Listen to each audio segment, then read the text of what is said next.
Assalamualaikum warahmatullahi wabarakatuh. Selamat siang.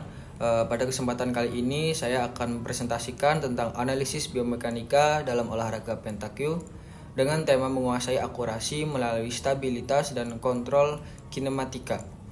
Dalam presentasi ini kita akan melihat bagaimana prinsip-prinsip biomekanika berperan penting dalam meningkatkan kualitas lemparan seorang atlet petang. Apa itu biomekanika pada permainan petang? Biomekanika adalah ilmu yang mempelajari gerakan tubuh manusia berdasarkan prinsip fisika dan mekanika dalam olahraga pentakyu.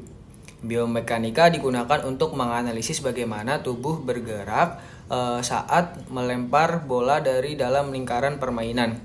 Tujuan penerapan biomekanika adalah meningkatkan konsistensi lemparan, mengoptimalkan kontrol jarak, serta menjaga keseimbangan tubuh sehingga akurasi lemparan menjadi lebih baik. Kemudian konsep kunci stabilitas statis. Salah satu aspek terpenting dalam pentakyu adalah stabilitas statis. Sesuai peraturan permainan, kedua kaki pemain harus tetap berada di dalam lingkaran dan tidak boleh bergerak saat melakukan lemparan. Kondisi ini menuntut keseimbangan tubuh yang baik. Posisi kaki yang tepat akan memperluas basis dukungan atau base of support sehingga pusat massa tubuh tetap stabil. Semakin stabil posisi tubuh, maka semakin mudah permainan menghasilkan lemparan yang lebih akurat. Kemudian mekanikal lengan atau prinsip pendulum. Jadi gerakan lengan dalam petang dapat dianalogikan sebagai gerakan pendulum. Sendi bahu berfungsi sebagai titik poros utama, sedangkan lengan bergerak mengayun dari belakang ke depan. Ayunan yang konsisten juga tanpa banyak perubahan pada posisi siku akan menghasilkan jalur gerak yang lebih lurus dan stabil.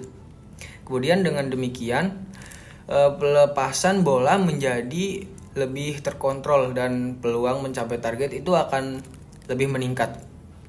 Kemudian ada teknik pointing, kontrol parabola, dan sudut lepas.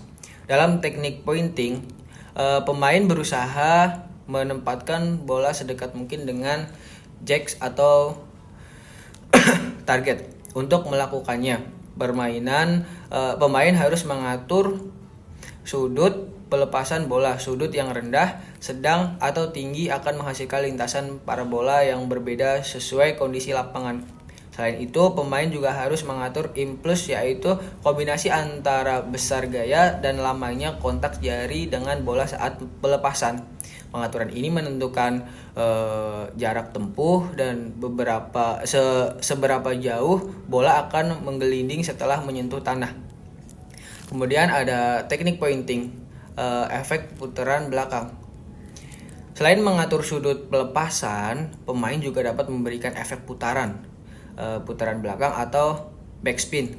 Efek ini dihasilkan melalui gerakan jentikan jari ke atas saat bola dilepaskan. Secara fisika, backspin meningkatkan gaya gesek ketika bola menyentuh permukaan tanah. Akibatnya bola itu akan lebih cepat melambat dan berhenti dekat sasaran. Teknik ini itu sangat berguna ketika pemain ingin menempatkan bola secara presisi tanpa menggelinding terlalu jauh. Kemudian ada teknik shooting atau transfer momentum linear. Berbeda dengan pointing, teknik shooting bertujuan untuk mengenai dan mengeluarkan bola lawan dari area permainan. Oleh karena itu, shooting membutuhkan kecepatan pelepasan yang lebih tinggi. Semakin besar kecepatan bola, semakin besar pula momentumnya. Sesuai rumus momentum, yaitu massa dikali kecepatan, teman-teman. Ketika bola kita mengenai bola lawan secara tepat, momentum akan berpindah ke bola lawan sehingga bola lawan terdorong keluar. Dalam kondisi ideal, bola kita dapat tetap berada di lokasi bundaran, teman-teman, yang dalam petang dikenal sebagai circle atau kareo. Kemudian ada analisis posisi tubuh berdiri versus jongkok. Dalam petang terdapat dua posisi yang umum digunakan, yaitu berdiri dan jongkok. Posisi berdiri yaitu memberikan jangkauan ayunan lengan yang lebih panjang serta pandangan yang lebih luas, sehingga cocok untuk lemparan jarak jauh. Sementara itu, posisi jongkok itu menurunkan pusat gravitasi tubuh sehingga meningkatkan stabilitas.